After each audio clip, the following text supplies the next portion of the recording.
Hey guys, I am Beltran. Welcome back to my YouTube channel, and today's video subject matter is similarities between the far left and the far right.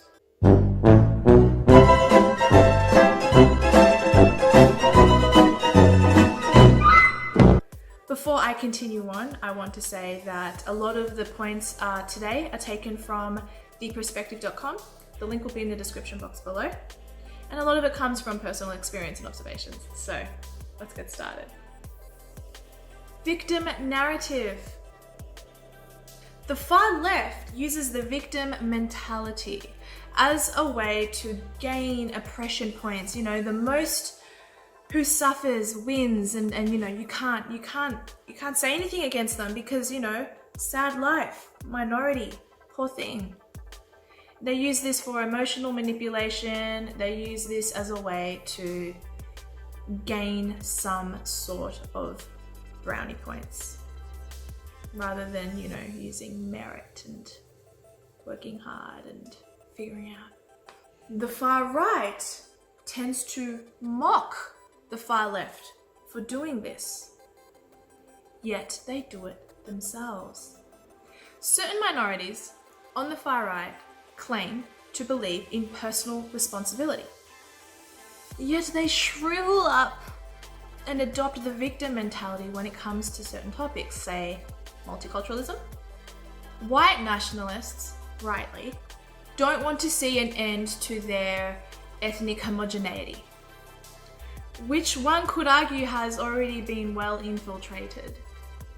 Many bitch and moan that the economy is in peril because of turbocharged immigration, but they do very little to execute some form of change, abiding by made-up rules. The far left, they tend to operate on rules that show some form of a united front. It's impenetrable. Pro-choice, even to the 9th month, open border immigration, feminism, LGBTQ+ exaggerated rights, and no racism. But if one deviates ever so slightly, they are thrown out of the pack. The far right often criticizes the far left for these indiscrepancies, yet they themselves abide by made-up rules. You know, things that the right is supposed to abide by.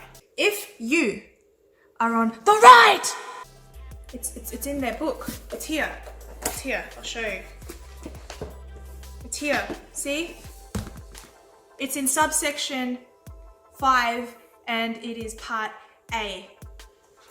It says it right here.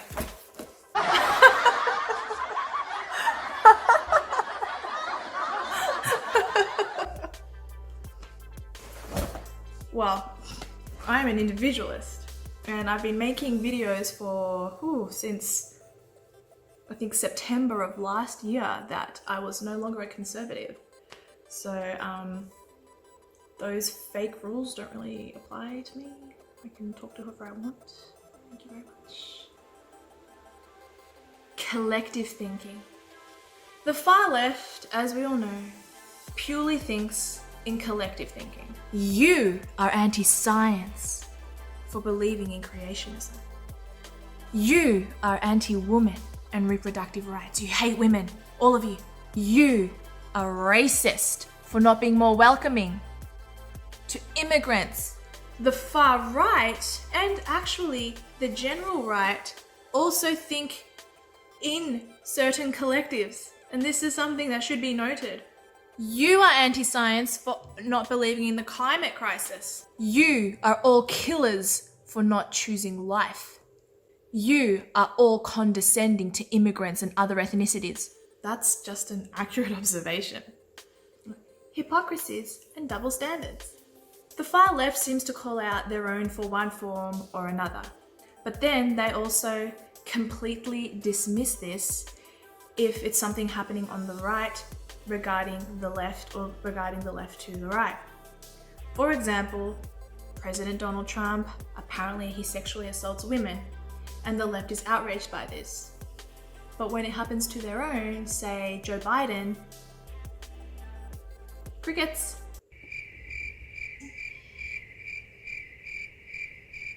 The far right is oddly the same. They call out their own.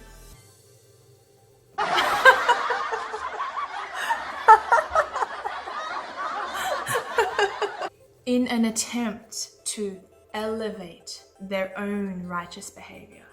They outline the evils of another, maybe even collectively. And their lemmings listen.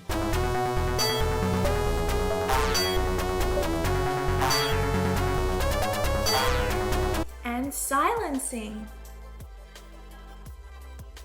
The far left have given up on the concept of reason, rationality, discourse, debate. They would much rather just cut you off at the source, silence you so that you can't even speak, and there is your argument, there is your expression, there is your idea gone. Well, the far right use these very same exact leftist tactics. In an attempt to silence or to get their own way, the far right enjoys taking down their opposition by petty means. Either through memes, through unnecessary keyboard warrior fighting like 15-year-old girls on the internet. Regina, wait, I didn't mean for that to happen. To find out that everyone hates me, I don't care. Regina, please! Regina, stop! Do you know what everyone says about you? They say that you're a homeschooled jungle freak who's a less hot version of me. Yeah, so don't try to act so innocent. You can take that fake apology and shove it right up your hairy... Or by doxing. Some of them don't even know what the term means.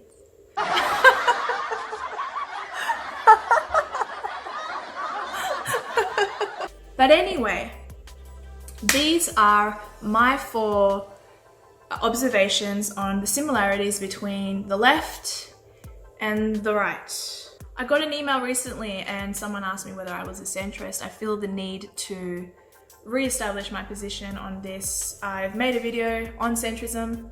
My feelings remain the same. I do believe that the left-right paradigm, the political compass, is just a social construct, and I am beyond this notion.